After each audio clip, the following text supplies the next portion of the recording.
Yes, हाँ sir. हाँ हाँ सर समझ गए। ओके। લાસ્ટ ટાઈમ તો આપણું કનેક્શન જતું રહ્યું હતું એટલે આપણે અધૂરી રહી ગઈ ડિસ્કશન. આપણે ચર્ચા કરી હતી થેવેનિન થિયરમ. વોલ્ટેજ સોર્સ અને કરંટ સોર્સ તો આપણે જાણી લીધું. થેવેનિન નામના વૈજ્ઞાનિકે એવી આપણને ટ્રીક આપી એક કે ગમે તેટલું કોમ્પ્લિકેટેડ સર્કિટ હોય, ગમે એટલા રેઝિસ્ટન્સ હોય, ગમે એટલા વોલ્ટેજ સોર્સ હોય, એના ઇક્વિવેલન્ટ એક રેઝિસ્ટન્સ અને એક બેટરી બે જ ખાલી જોડીએ તો એ જે આખી સર્કિટ વર્ક કરે એ આટલો પાર્ટ વર્ક કરશે. ઘણી સર્કિટોમાં 10 જાતના અલગ અલગ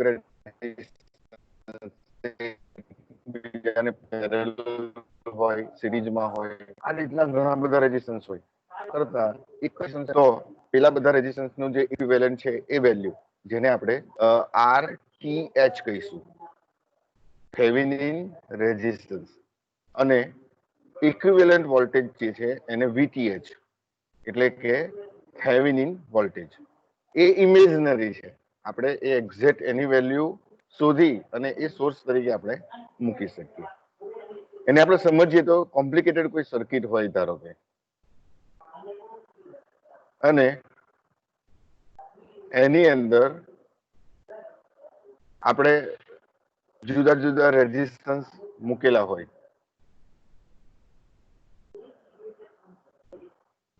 એવી એક સર્કિટ ધારો કે છે.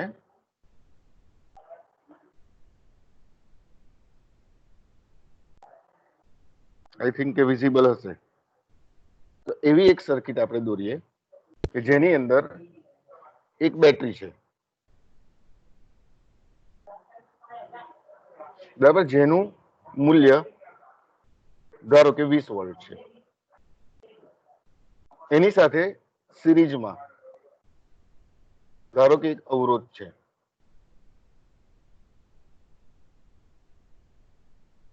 એનું મૂલ્ય ધારો કે 2 ઓહ્મ છે. દેખાય છે બધાને? ઓકે. તો हाँ सर ઓકે, Sir, नहीं મ્યુટ देखा કરી દેજો. હવે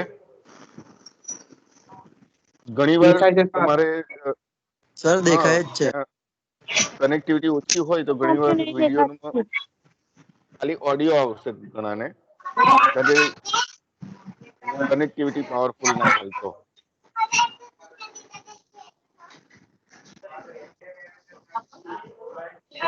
ઉર્દू જે લખતું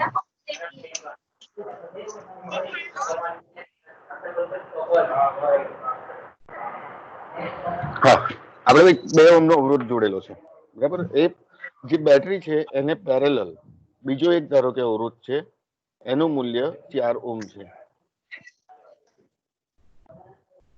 એને આપણે અહીંયા લખીએ છીએ 4 ઓહ્મ. હજુ આની સાથે બીજો એક સિરીઝમાં રેઝિસ્ટન્સ છે ધારો કે,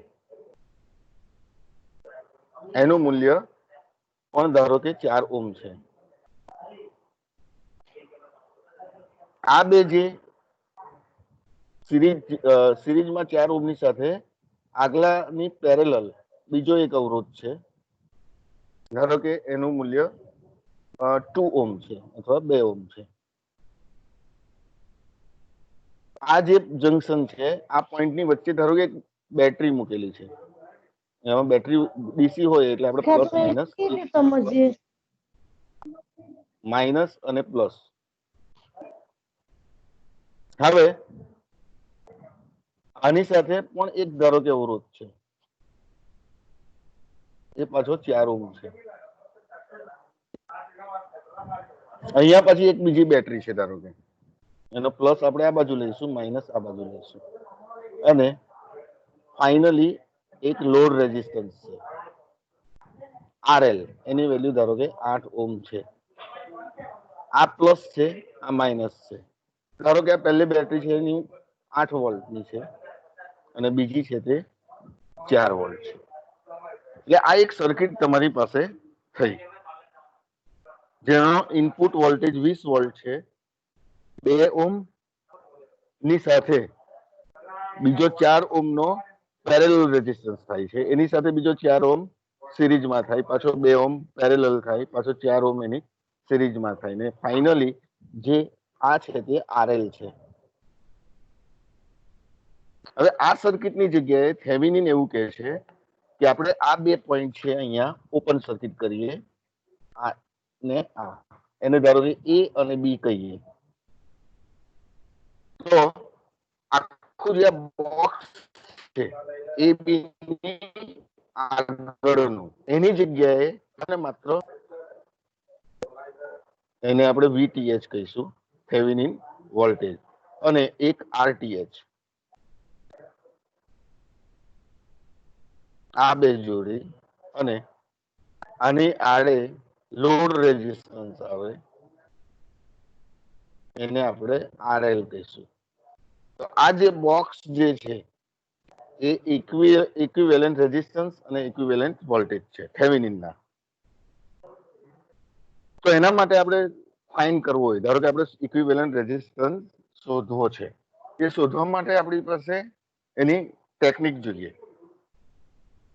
એવું કે છે થેવેનિન કે જ્યારે તમે ઇક્વિવેલન્ટ રેઝિસ્ટન્સ આરટીએચ શોધતા હોય ત્યારે દરેક વોલ્ટેજ સોર્સ શોર્ટ કરેલા હોય અને સર્કિટ ઓપન હોય, એટલે કે એ અને બી જે આ અલગ બતાવ્યું છે અહીંયા આગળ, એટલે આ ધારો કે એ અને આ બી છે, જ્યારે તમે ઇક્વિવેલન્ટ રેઝિસ્ટન્સ શોધતા હોય ત્યારે આ ઓપન સર્કિટ જોઈએ.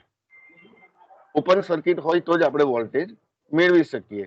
તો થેવેનિન વોલ્ટેજ જે છે એની જગ્યાએ આપણે વીઓસી પણ લખી શકાય, ઓપન સર્કિટ વોલ્ટેજ. તમને પૂછે ધારો કે થેવેનિન વોલ્ટેજને ઘણીવાર કયા વોલ્ટેજ તરીકે ઓળખવામાં આવે છે, તો ઓપન સર્કિટ વોલ્ટેજ. તો આ તમારું ઇક્વિવેલન્ટ રેઝિસ્ટન્સ અને ઇક્વિવેલન્ટ વોલ્ટેજ બે શોધવાનું થાય.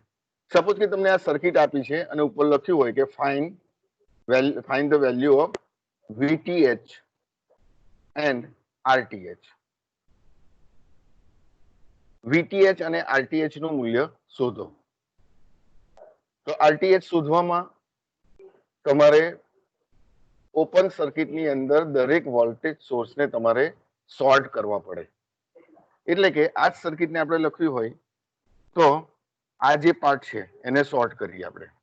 તો નીચે આપણે લખીએ, એની સર્કિટ દોરીએ તો એ શોર્ટ થઈ ગયું. પછી આ અવરોધ છે 2 ઓહ્મ, આ અવરોધ આવ્યો છે. પછી આ બીજો રેઝિસ્ટન્સ છે, એની વેલ્યુ છે 4 ઓહ્મ, આ બે છેડા શોર્ટ છે. પછી આ બીજો અવરોધ છે 4 ઓહ્મ, એની સાથે 2 ઓહ્મ, અને આ જે બેટરી છે એને આપણે શોર્ટ કરવાની થાય, એટલે કે આ શોર્ટ થઈ ગયો. પછી આવે છે 4 ઓહ્મ અને આ શોર્ટ છે એ અને બી. આટલી એક સર્કિટ તમને મળે. આ જે સર્કિટ છે તમારે એનો ઇક્વિવેલન્ટ રેઝિસ્ટન્સ શોધવાનો થાય તો સિમ્પલી આપણે એવું કહી શકીએ કે આ 2 ઓહ્મ અને 4 ઓહ્મ એકબીજાને પેરેલલ છે. આ ધારો કે R1 છે ને R2 છે, તો પેરેલલ ધારો કે બંને હોય તો equivalent 1/R is equal two 1/R1 plus 1/R2 થાય. એનો મતલબ એ થાય કે R is equal two R1R2 upon R1 plus R2. Equivalent હોય તો આ રીતે, સિરીઝમાં હોય તો આ રીતે, અને શ્રેણીમાં હોય તો simple R is equal two R1 plus R2 થાય. ઓકે, તો આપણી પાસે હમણાં કયો છે 2 ઓહ્મ છે અને બીજો તમારો 4 ઓહ્મ છે. 2 ઓહ્મ અને 4 ઓહ્મ એ તમારા બે રેઝિસ્ટન્સ છે જે એકબીજાને પેરેલલ છે. તો આ જે અવરોધ છે એ અને આ અવરોધ, એનો ઇક્વિવેલન્ટ રેઝિસ્ટન્સ કેટલો થશે? તો કે R1 2 છે ને R2 4 છે. એટલે કે આની અંદર આપણે વેલ્યુ મૂકીએ તો R is equal two 2 into 4 upon 2 plus 4, એટલે કે 8/6 અથવા 4/3. તો આ સર્કિટ હવે આ પાર્ટ નીકળી જશે. હવે આપણી સર્કિટનો આ સ્ટેજ નીકળી જાય તો આપણી પાસે એક રેઝિસ્ટન્સ અહીંયા રહે જેની વેલ્યુ આપણે શોધી છે 4/3. બીજો રેઝિસ્ટન્સ જે છે એની વેલ્યુ છે 4 અને આ 2 આ ઓહ્મમાં છે બધા અને આ જે છે તે 4 ઓહ્મ. સિમ્પ્લિફાઈ કર્યું આપણે. આ જે પાર્ટ છે એ આની સાથે સિરીઝમાં છે એટલે બંનેનું ઇક્વિવેલન્ટ રેઝિસ્ટન્સ આપણે 4/3 શોધ્યો. હવે આ અને આ બંને એકબીજાને સિરીઝમાં છે. સિરીઝમાં હોય તો બેનો સરવાળો થાય. તો સરવાળો કરીશું તો 4/3 પ્લસ 4 ઇઝ ઇક્વલ ટુ કેટલા થશે 16/3. એટલે કે હવે તમારો રેઝિસ્ટન્સ 16/3 અને બીજો છે 2 ઓહ્મ અને આ છે 4 ઓહ્મ. હવે 16/3 એ બંને એકબીજાને પેરેલલ છે એટલે કે આ સૂત્ર આવશે R is equal to R1 in R2 upon R1 plus R2.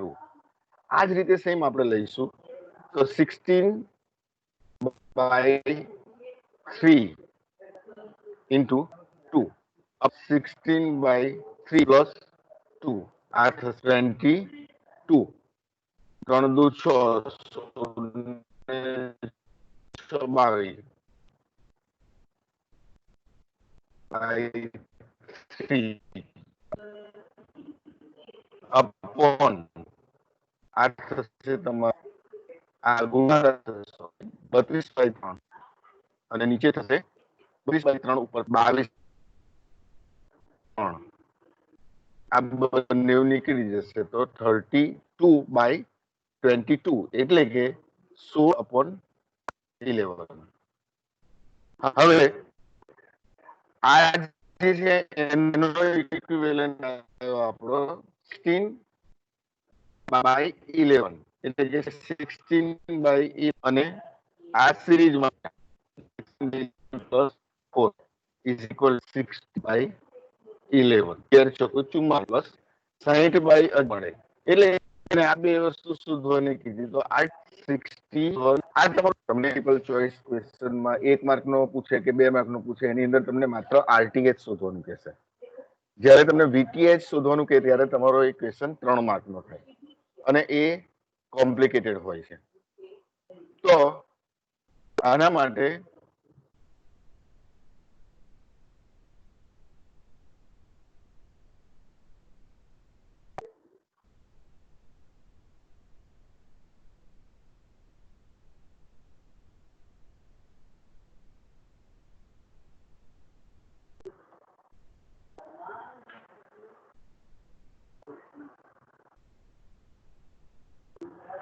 માટે આપણે લૂપ બનાવવાના થાય.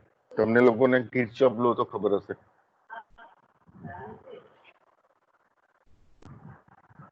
તો આપણી પાસે 3 ફેઝ છે. આમ સિમ્પલ જોઈએ તો આ ધારો કે ફેઝ 1, ફેઝ 1, ફેઝ 2 અને ફેઝ 3 આ 3 ફેઝ છે. આપણને અલગ અલગ 3 ફેઝ મળે જેમાં ફ્લો ઓફ કરંટ આ દિશામાં થાય છે, ક્લોક વાઇઝ આ દિશામાં થાય કરંટ ફ્લો આપણને મળે. હવે દરેક જેટલા સોર્સ છે એમાં વોલ્ટેજ ડ્રોપ જે છે એ રાઉન્ડ આખો આપણે ફરીએ તો એ 0 થાય. વોલ્ટેજ ડ્રોપ એટલે કે કરંટ ઇન્ટુ રેઝિસ્ટન્સ અને જે વોલ્ટેજ આવે છે તે વોલ્ટેજ. એમાં નિયમ એવો છે કે પ્રવાહની દિશા તરફ જો તમે જતા હોય તો એ નેગેટિવ આવે વોલ્ટેજ ડ્રોપ, કારણ કે એમાં વોલ્ટેજ ડ્રોપ નેગેટિવ થાય એટલે વોલ્ટેજ ડ્રોપ થાય છે.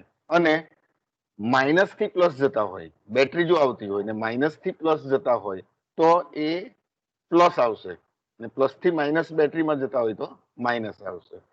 તો એ આપણે સિમ્પલ પહેલા કરંટ કઈ રીતે ફ્લો થશે એક સિમ્પલ આપણે વિચારીએ તો કરંટ ધારો કે આ દિશામાં ફ્લો થાય છે, આ દિશામાં કરંટ ફ્લો થાય છે, એની વેલ્યુ ધારો કે I1 છે.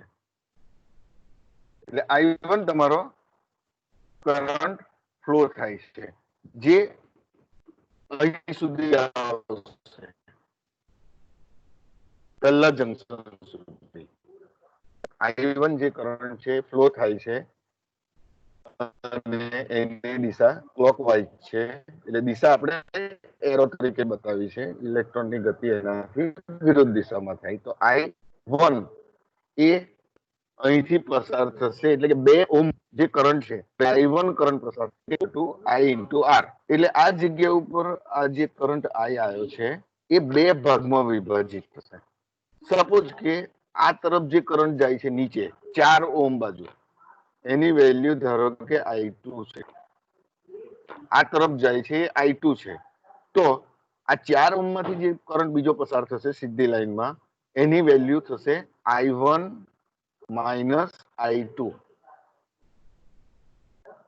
બરાબર છે આપણો I1 કરંટ અહીંયા ફ્લો થતો હતો હવે આ જંકશન પર આવ્યો અહીંથી 2 દિશામાં જશે કરંટ ડિવાઈડ થશે ધારો કે આ તરફ જો I2 કરંટ જતો હોય તો સીધો જશે તે I1 માઇનસ I2 જેટલો જશે તો આ કરંટ તમારો 4 ઓહ્મ માંથી પસાર થશે તો આ જગ્યા ઉપર પોટેન્શિયલ ડ્રોપ વોલ્ટેજ ડ્રોપ કેટલો થશે 4 ઇન્ટુ I1 માઇનસ I2 આટલો વોલ્ટેજ ડ્રોપ થશે એટલે કે આ દિશામાં જશે હવે આટલા આવ્યા પછી પણ અહીંયા જંકશન આવ્યું એમાં પણ 2 દિશામાં જશે એક આ બાજુ જશે અને આ તરફ ઓપન એન્ડ છે આપણે અત્યારે ઓપન સર્કિટ વોલ્ટેજ છે એટલે કે અહીં A અને B છેડા આપણા ઓપન છે એટલે અહીંયા આ RL જોડેલો નથી એટલે કે આ તરફ કરંટ ફ્લો થશે નહીં કરંટ ત્યારે જ ફ્લો થાય કે જ્યારે સર્કિટ ક્લોઝ થાય આ ક્લોઝ સર્કિટ નથી એટલે કરંટ આ તરફ નહીં જાય પણ કરંટ પૂરેપૂરો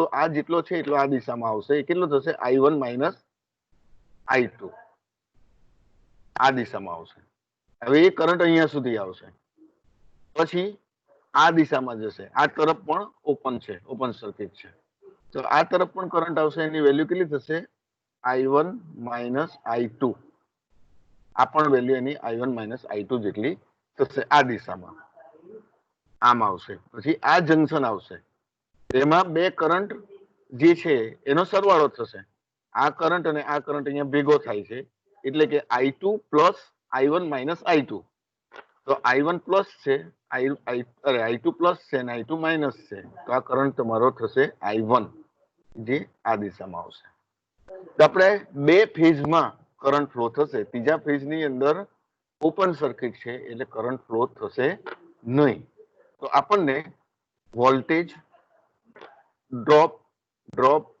અહીંયા ડ્રોપ થશે પણ ડ્રોપ કયો થાય દિશામાં જતા હોય ત્યારે વિરુદ્ધ દિશામાં જતા હોય તો ડ્રોપ થતો નથી હવે RL જે છે એના આડે જે થેવેનિન વોલ્ટેજના કારણે કરંટ જે મળે છે IL એની વેલ્યુ મળશે VTH upon RTH plus RL બરાબર એ તમારે પછી IL શોધવાનો થાય ત્યારે હવે કરંટમાં તમને આઈડિયા આવી કે આ તમારો સર્કિટ છે આ લૂપ બને છે એની અંદર કરંટ આટલી દિશામાં ફ્લો થાય છે એના આધારે આપણે I1 અને I2 નું મૂલ્ય મેળવવાનું થાય I1 અને I2 નું એટલે આ સર્કિટ છે એમાં આપણે જોયું આ તરફ તો શરૂઆત ધારો કે અહીંથી કરીએ છીએ આપણે સ્ટાર્ટ આ પોઈન્ટ થી કરીએ તો અહીંથી આ દિશામાં જઈશું તો દિશા કઈ છે કરંટની જે દિશા છે તે જ છે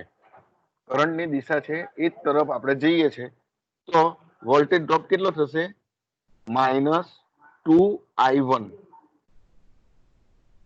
આ જગ્યા ઉપર વોલ્ટેજ ડ્રોપ થશે આ ફેઝની અંદર પહેલો જે લૂપ છે એની અંદર અહીંથી અહીં સુધી જઈએ તો 2 ઓહ્મ અવરોધ છે અને I1 કરંટ છે જે આમાંથી પસાર થાય છે તો અહીંયા વોલ્ટેજ ડ્રોપ કેટલો થાય -2I1 આ જે માઇનસ છે કે પ્લસ છે જે મૂકીએ છીએ એ બહુ કાળજીપૂર્વક મૂકવાનું છે તમારે એમાં તમે ભૂલ કરો તો સોલ્યુશન મળતું નથી એટલે કે પ્રવાહની દિશામાં જ્યારે જતા હોય ત્યારે એને આપણે નેગેટિવ લેવાનું છે આ જગ્યા ઉપર આવ્યા પછી આપણે પાછા નીચે તરફ જઈએ છીએ તો આ અવરોધ કેટલો છે 4 છે અને પ્રવાહ કેટલો છે I2 છે તો એ પણ પ્રવાહની દિશામાં છે એટલે માઇનસ આવશે -4I2 આ દિશામાં આવ્યા અહીંયા. હવે આ તરફ જઈશું તો અહીંયા કોઈ રેઝિસ્ટન્સ નથી કે બેટરી નથી, એટલે એ કરંટ સીધો અહીંયા આવશે. હવે બેટરીમાં નેગેટિવ થી પોઝિટિવ જઈએ એટલે કે પોટેન્શિયલ પ્લસ થાય, એટલે એની વેલ્યુ આપણે પ્લસ લેવી પડે, એટલે કે +20 ઇઝ ઇક્વલ ટુ 0. તો આ તમારું ફેઝર ડાયાગ્રામ પ્રમાણે જોઈએ તો ફેઝમાં તમારું આ પ્રવાહ શૂન્ય થશે. અહીંથી ફરીને અહીંયા આવે ત્યાં સુધી શૂન્ય થાય. આ બંને વોલ્ટેજ ડ્રોપ છે ને આ વોલ્ટેજ અપ થાય છે, પણ એનું ટોટલ શૂન્ય આવે. તો આને ઇક્વેશનને આપણે ઈઝી બનાવીએ તો I1 plus 2I2 is equal to 10. આ 20 ને આ બાજુ લાયા -20 છે, -2 વડે ભાગી નાખ્યા એટલે કે I1 plus 2I2 is equal to 10. આ એક ઇક્વેશન તમને પહેલા પેજ પરથી મળે છે. આ ધારો કે ઇક્વેશન 1 પહેલું ઇક્વેશન છે, એની અંદર આપણે I1 plus 2I2 is equal to 10. Simply હવે આપણે આ ફેઝમાં જોઈશું, બીજા ફેઝની અંદર. આની અંદર અહીંથી શરૂઆત કરીએ છીએ આપણે, સ્ટાર્ટ ફ્રોમ હિયર. અહીંથી આપણે આ દિશામાં જઈશું તો એ કરંટની દિશામાં જ છે કે વિરુદ્ધમાં છે? એ કરંટની દિશામાં છે. આ તરફ જઈશું તો એ કરંટની દિશામાં છે, એટલે કે એની વેલ્યુ આવશે -4I1 -I2.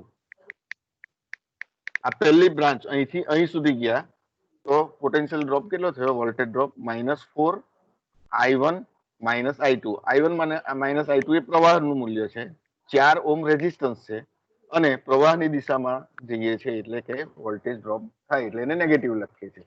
પછી આવશે આ 2 ઓહ્મ રેઝિસ્ટન્સ છે, એટલે કે એ પણ પ્રવાહની દિશામાં છે, એટલે કે -2I1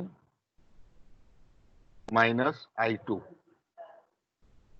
-2I1 -I2. આપણે આ પોઈન્ટ પર આવ્યા. હવે અહીંથી અહીંયા જવાનું છે, આપણે અહીંથી અહીંયા સુધી જઈશું. તો આની અંદર જુઓ તો તમારે જે વેલ્યુ છે એ પ્લસ થી માઇનસ તરફ છે, એટલે કે પોટેન્શિયલ ડ્રોપ અહીંયા થશે પ્લસ થી માઇનસ તરફ. માઇનસ થી પ્લસ આપણે પ્લસ લખતા હતા, પણ પ્લસ થી માઇનસ જઈએ તો માઇનસ લખવું પડે ને કેટલા વોલ્ટ છે એટલે કે -8. પછી અહીંથી ઉપર જઈશું, આ પોઈન્ટ સુધી જવાનું આપણે જ્યાંથી સ્ટાર્ટ કર્યું ત્યાં. તો અહીંથી આપણે આ તરફ જઈશું તો 4 ઓહ્મ રેઝિસ્ટન્સ છે અને I2 પ્રવાહ છે, પણ આ જે એની તરફ છે એટલે કે દિશાની વિરુદ્ધમાં જઈએ છે તો પોટેન્શિયલ ઇન્ક્રીઝ થશે, એટલે કે આવશે +4I2 ઇઝ ઇક્વલ ટુ 0. આ ઇક્વેશન છે. તો અત્યારે -4I1 પછી -2I1 એટલે કે કેટલા થશે ટોટલ? -6I1. કાળજી રાખીને તમારે માઇનસ કે પ્લસ મૂકવાનું છે. -4I1 -2I1 એટલે -2 -4 ઇઝ ઇક્વલ ટુ -6I1. પછી I2 માટે જોઈએ તો આ +4I2 થશે, માઇનસ ઇન્ટુ માઇનસ એટલે કે +4I2. અહીં સેમ આ પણ પ્લસ થશે, એટલે કે 4 + 2 6 અને આ 4 છે એટલે કે +10I2 આવું આવે. ઇઝ ઇક્વલ ટુ -8 આ બાજુ જતા રહે તો +8 ઇઝ ઇક્વલ ટુ 8, એટલે કે -3I1 plus 5I2 is equal two 4. આ ઇક્વેશન તમારું બીજું આવ્યું. કયું આવ્યું? તો કે -3I1 plus 5I2 is equal two 4. આ તમારું ઇક્વેશન બીજું આવી ગયું. આ પહેલું ઇક્વેશન છે એ આપણે ફેઝ 1 માંથી લીધું, બીજું ઇક્વેશન ફેઝ 2 માંથી લીધું, ને ફેઝ 3 ઓપન છે એટલે એમાં પ્રવાહ વહેતો નથી. તો આ જે વેલ્યુ જે આવી છે એ બે ઇક્વેશન નો ઉપયોગ કરી અને I1 અને I2 શોધવાના છે. સિમ્પલ છે. એના માટે તમે ધારો કે I1 જે છે I1 is equal to 10 minus 2I2 મૂકો, અથવા I2 ની વેલ્યુ શોધવી તો I2 is equal to 10 minus I1 by 2, પણ આપણને આ ઈઝી પડશે. I1 ની વેલ્યુ આપણને 10 પ્લસ 10 માઇનસ 2I2 મળે છે. તે વેલ્યુ આપણે આની અંદર મૂકી દઈએ કે 3 ઇન્ટુ આ I1 ની વેલ્યુ કેટલી છે 10 minus 2I2 plus 5I2 is equal two 4, એટલે કે minus 30 plus 6I2 plus 5I2 is equal to 4. That means 11I2 is equal to 34. એટલે કે I2 is equal to 34 by 11. આ પ્રવાહનું મૂલ્ય મળ્યું I2 નું. બરાબર છે.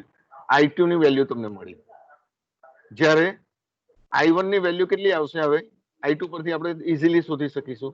આપણે અહીંયા મૂકીશું I1 is equal to 10 minus 2I2, એટલે કે I1 is equal to 10 minus 68 by 11 is equal to 110 minus 68 by 11, that is 42 by 11. Okay, તો આ બે જે ઇક્વેશન પરથી આપણે બે વેલ્યુ મેળવી છે એને આપણે સાઈડ પર મૂકીએ છીએ. કેટલી છે?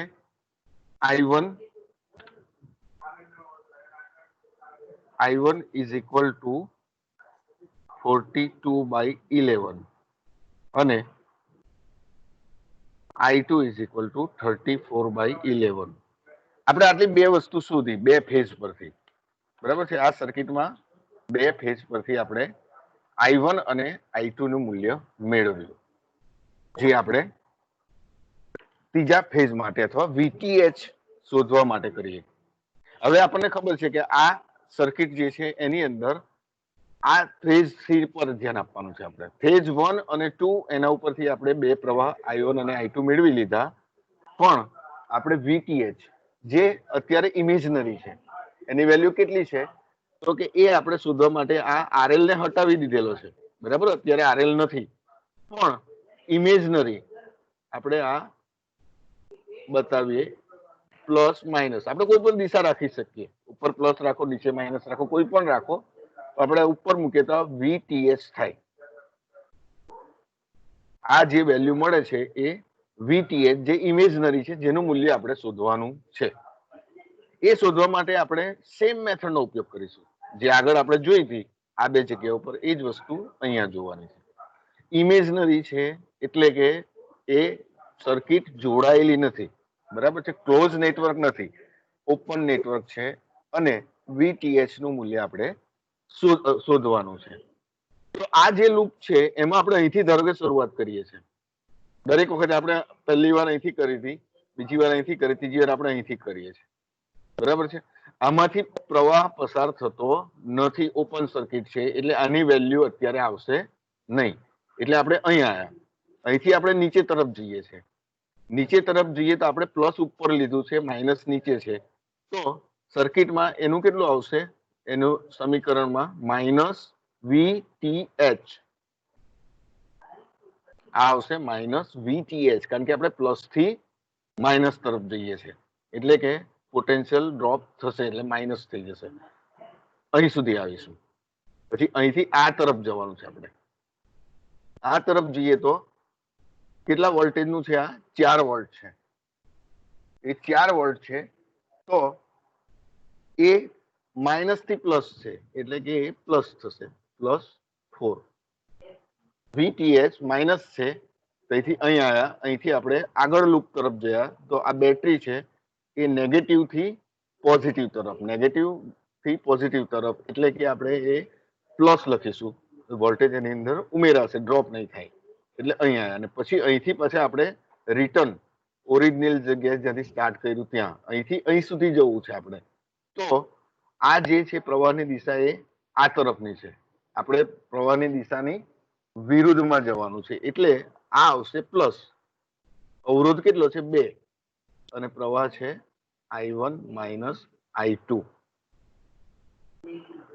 આ તમારું સમીકરણ થયું ઇઝ ઇક્વલ ટુ 0. આ ફેઝ 3 માટે બરાબર છે. 4 ઓહ્મ ને આપણે કન્સિડર નથી કર્યા કારણ કે એ ઓપન સર્કિટ છે. અહીં હોત તો પણ પ્રવાહ છે જ નહીં, ઉપર અને નીચે માત્ર પ્રવાહ અહીંયા છે અને એ R1 R2 જેટલો છે. હવે આને સિમ્પ્લિફાઈ કરીએ તો VTH is equal two 4 plus 2 I1 I2 આવું લખી શકીએ આપણે. VTH માઇનસ છે બરાબર. VTH માઇનસ છે એને આપણે આ બાજુ લઈ જઈએ તો પ્લસ થાય એટલે આ બેઠી રકમ રહેશે 4 પ્લસ 2 ઇન્ટુ I1 I2. આ VTH થયું. હવે એને સિમ્પ્લિફાઈ કરીએ આપણે તો આપણી પાસે I1 અને I2 ની કિંમત છે. I1 કેટલા છે 42/11 અને I2 છે 34/11. આપણી પાસે બંનેની વેલ્યુ છે. આ જ વેલ્યુ આપણે આ સમીકરણની અંદર મૂકવાની છે. તો VTH is equal two 4 plus 2 I1 છે 42/11 minus 34/11 is equal two 4 plus 11 નીચે રહેશે તો 42/6 એટલે આ થશે 42 માં 6 જાય તો 8 બરાબર. 6 ને 2 8 8/11 એટલે કે 4 plus 16/11 is equal two 44 plus 16/11 that is 60/11. એટલે ફાઇનલી આપણને VTH ની કિંમત મળી ગઈ. તો આપણે જે શોધ્યું પહેલા RTH આપણો આવ્યો 16/11 ઓહ્મ અને VTH આવ્યો 60/11 વોલ્ટ. આ VTH અને RTH ની વેલ્યુ છે જે આપણે ફાઇન્ડ કરી છે. હવે તમારે એક પ્રશ્ન એવો ઉભો થાય કે આ VTH અને RTH શોધવાનો ના હોય ને ડાયરેક્ટ IL શોધવાનું કે લોડ કરંટ. તો લોડ તો RL તો ખબર છે આપણને 8 ઓહ્મ. બંધ કરવાનું છે.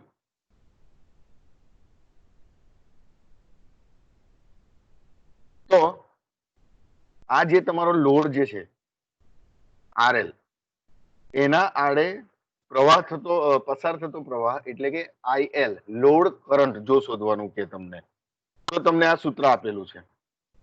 IL load current is equal two VTH upon RTH plus RL. જો તમને આપેલી સર્કિટમાં લોડના આડે પસાર થતા પ્રવાહનું મૂલ્ય શોધો આવું કીધું હોય તો તમારે IL શોધવાનો થાય. IL એટલે કે 8 ઓહ્મના આડે પસાર થતા પ્રવાહનું મૂલ્ય આપણે મેળવવાનું રહે. તો એના માટે આપણી પાસે VTH છે 16/11. બંનેની વેલ્યુ અત્યારે સેમ છે. કાયમ એવું જરૂરી નથી કે RTH અને VTH સરખા આવે એવું જરૂરી નથી. બંનેની વેલ્યુ અલગ હોય. ઘણી વાર સરખી પણ આવે. અત્યારે ધારો કે સરખી છે તો VTH ની વેલ્યુ અહીંયા મૂકો. RTH ની વેલ્યુ તમે શોધી છે 60/11 અહીંયા મૂકો plus RL is equal two 8 અહીંયા 8 મૂકો. તો તમારે આ જ સર્કિટ પરથી IL નું મૂલ્ય કેટલું આવે એ તમારે શોધીને કહેવાનું છે નેક્સ્ટ લેક્ચરમાં. બરાબર છે. આમાં કોઈને સમજ ના પડી હોય તો પૂછો, આપણે થોડું ડિસ્કશન કરીએ.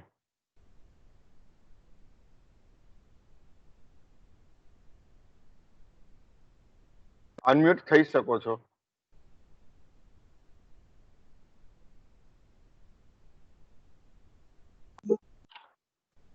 હેલો, અવાજ આવે છે મારો? Yes sir. હેલો, હા. Yes, આમાં sir. કોઈને કોઈ સર પ્રશ્ન હોય તો કહો. તમારે ફાઇનલી IL શોધવાનું થાય તો સૂત્ર ઈઝી છે, સિમ્પલ છે અને એ તમે તમારા રીતે પણ કરી શકો છો. આ તમને એક એક્ઝામ્પલ આપ્યો છે. આ થેવેનિન નો થિયરમ છે. થેવેનિનનો થિયરમ વોલ્ટેજ માટે છે, એવી રીતે નોર્ટનનો આવશે આના પછી, એ કરંટ માટે આવશે. આપણે વોલ્ટેજ સોર્સ જોયો, વોલ્ટેજ સોર્સ આઈડિયલ કેવું હોવું જોઈએ. બીજું કે તમને એક બ્રેકેટની અંદર એવું લખીને આપે આ વોલ્ટેજ 20 વોલ્ટ જેનો આંતરિક અવરોધ 1 ઓહ્મ છે, એવું જો લખીને આપે તો આરટીએસ શોધવા માટે એની પણ ગણતરી કરવી પડે. અત્યારે તમને વોલ્ટેજ સોર્સનો ઇન્ટરનલ રેઝિસ્ટન્સ 0 છે, એટલે કે આઈડિયલ વોલ્ટેજ સોર્સ છે, એ રીતે જ મૂકીને કેલ્ક્યુલેશન કરવાની છે.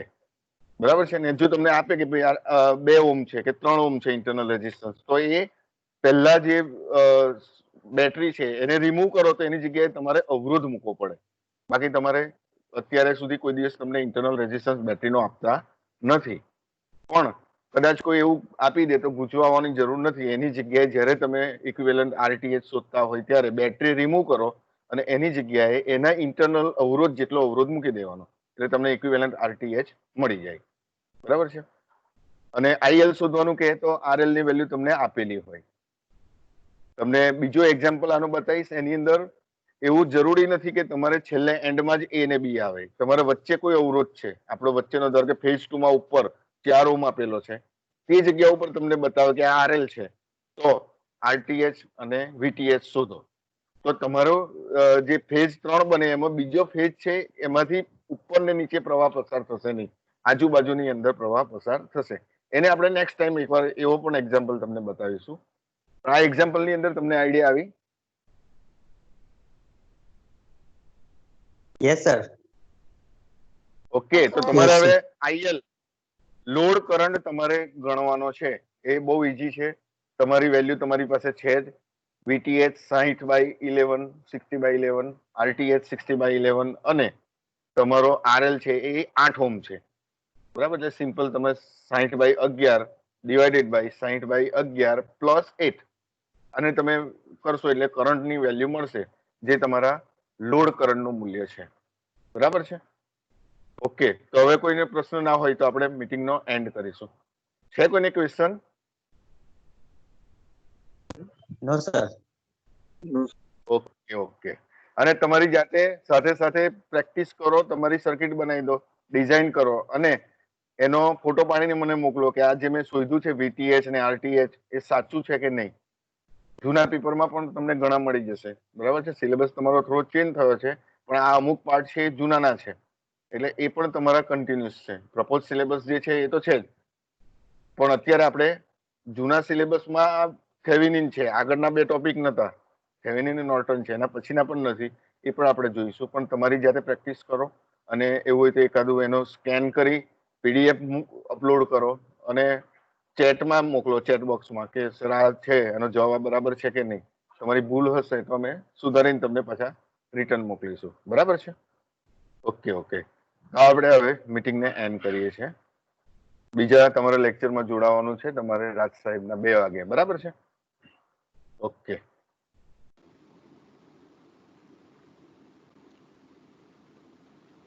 Thank you. सुना भाई उनको